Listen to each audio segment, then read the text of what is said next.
Análoga a la resistencia eléctrica que ustedes ya vieron en el curso de física de campos, se puede interpretar también la resistencia térmica. Solamente una analogía, no es que sean iguales, claro está. Entonces podemos establecer circuitos térmicos, resistencias térmicas en serie, resistencias térmicas en paralelo y combinaciones de estas, que fue lo planteado en el taller durante Semana Santa.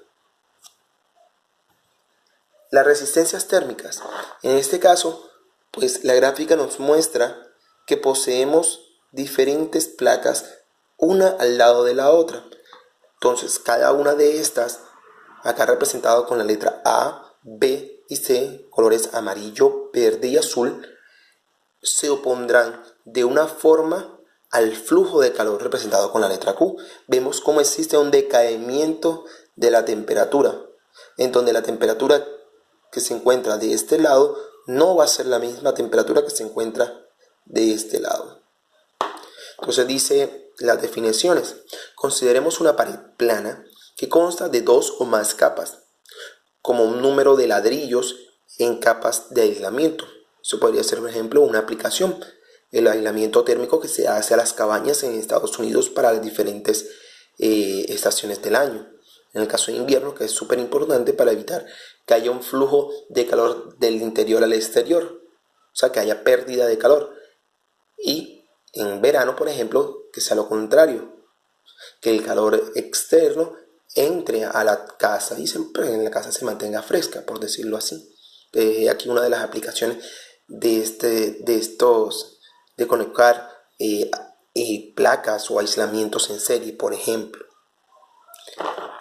En este caso, no se cumple que el flujo de calor sea la suma de los flujos individuales, no, sino que por el contrario, que el calor que atraviesa cada una de las placas debe ser el mismo, ya que recordemos que el flujo de calor pues va de un punto a otro. Entonces se asume teóricamente de que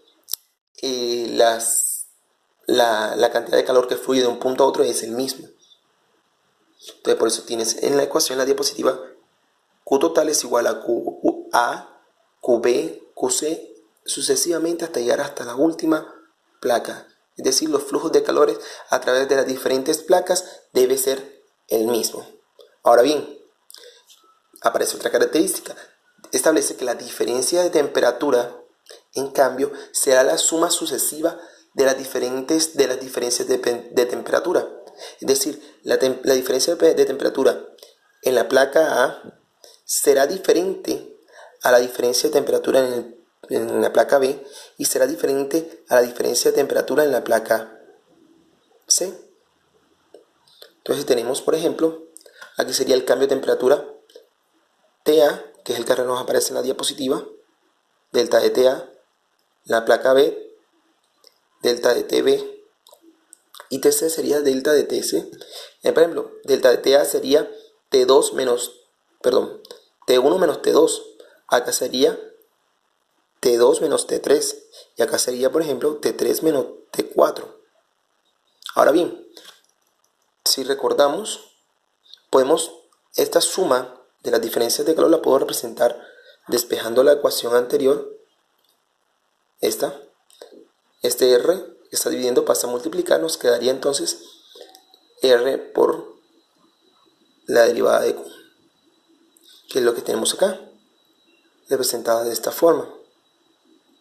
Como el calor es el mismo, sacamos factor común Q y podemos representar o calcular el calor, el flujo de calor, que será igual a la variación de temperatura entre la resistencia térmica total, en donde la resistencia térmica total pues nada, es simplemente la suma de las resistencias, ¿ya?